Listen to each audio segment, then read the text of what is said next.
Muli naman nagpaalala ang Department of Health sa publiko na mag-ingat sa mga fake news. Opo, mga babayan.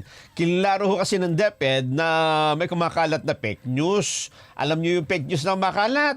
Eh di umano, mayroon ng Saturday class and elementary at senior high school. Ayan no, Sabado. Talaga naman, sabi ho ng official social media pages ng DepEd, dyan lang ho tayo dapat mag-antay ng official na anunsyo at impormasyon. Huwag kung saan-saang mga pages at kung sino-sinong nagpo-post niyan. Igit rin nila na hindi naman totoo. Hindi ho totoo na may magkakaroon na ng grade 13. Talaga naman kayo. Wala ba kayong magawa sa buhay? Gusto pa dagdagan, ano? Oo. Nagbabala sila sa mga magulang at estudyante laban sa mga fake post tungkol sa ito pa, cash aid, ha? Ang dami daw meron pa mga class suspension. At meron pang kung ano-anong scholarship. Ako, mag-ingat kayo. Baka nang bibiktima ng mga yan, ha?